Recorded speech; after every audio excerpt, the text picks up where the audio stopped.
Assalamualaikum warahmatullahi wabarakatuh. Perkenalkan, nama saya Alif Pandu Wijaya dengan NIM 23024-295, mata kuliah Hukum Ketenagakerjaan kelas C. Di sini saya akan memberikan sedikit tentang cuplikan yang sudah diberikan oleh Ibu Prof. Fitri untuk menggantikan tugas perkuliahan pada hari Selasa kemarin.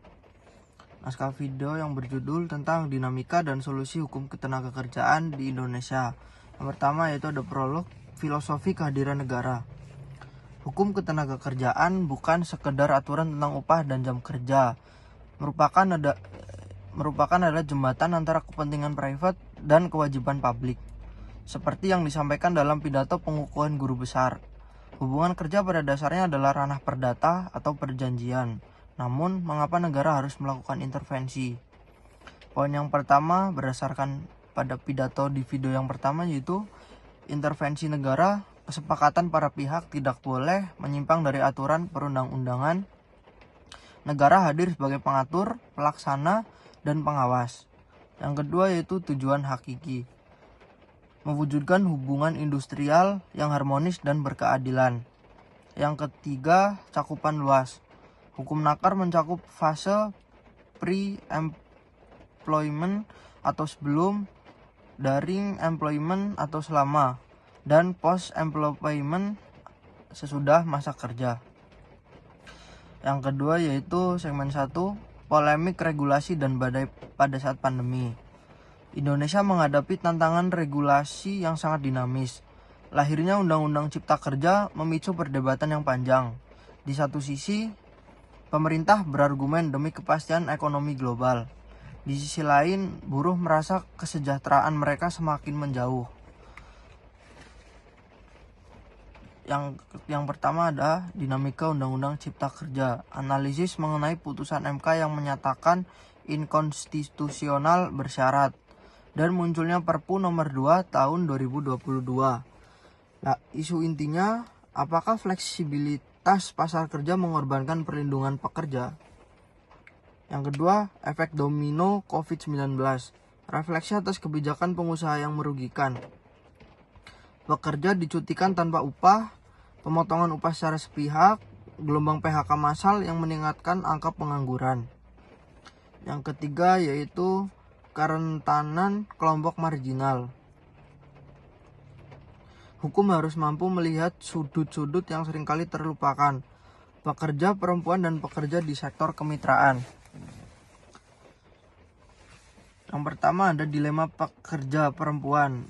Rancangan Undang-Undang Kesejahteraan Ibu dan Anak atau yang disebut KIA menawarkan cuti melahirkan yang lebih panjang. Namun muncul pertanyaan kritis. Bagaimana agar aturan ini tidak membuat perempuan dianaktirikan oleh perusahaan karena dianggap tidak kompetitif secara biaya. Yang kedua yaitu fenomena gig ekonomi. Banyak pekerja terjebak dalam status mitra.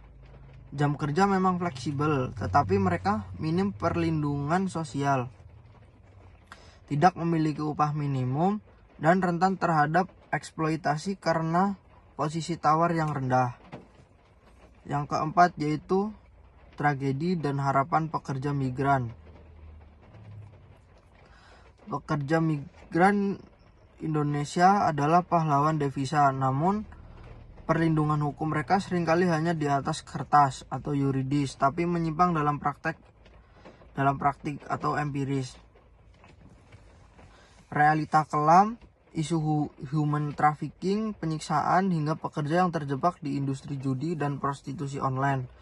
Masalah prosedural, banyak PMI dikirim ke negara yang belum memiliki MOU dengan pemerintah Indonesia, membuat posisi hukum mereka lemah saat terjadi masalah. Jaminan sosial. Data mengejutkan bahwa 60% lebih PMI tidak terdaftar BPJS Ketenagakerjaan. Upaya revisi melalui Permenaker nomor 4 tahun 2023 diharapkan menjadi solusi nyata, bukan sekedar jargon. Yang kelima yaitu ada epilog. Menuju perubahan sistemik. Sebagai akademisi, tugas kita bukan hanya membaca teks hukum, tapi membaca realistis. Ada 5 rekomendasi besar yang harus dikawal. Yang pertama yaitu integrasi kurikulum. Pendidikan di daerah kantong PMI harus menyiapkan keahlian sistematis, bukan sporadis. Yang kedua yaitu penguatan institusi. Dari level desa hingga BP2 PMI, pusat harus memiliki komitmen kuat. Diplomasi internasional, memperbanyak MOU, penempatan dengan negara tujuan. Yang keempat yaitu investasi berpihak.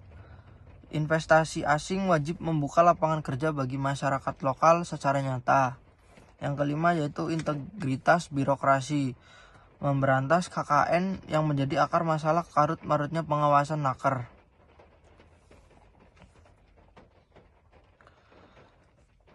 Catatan untuk penutupan.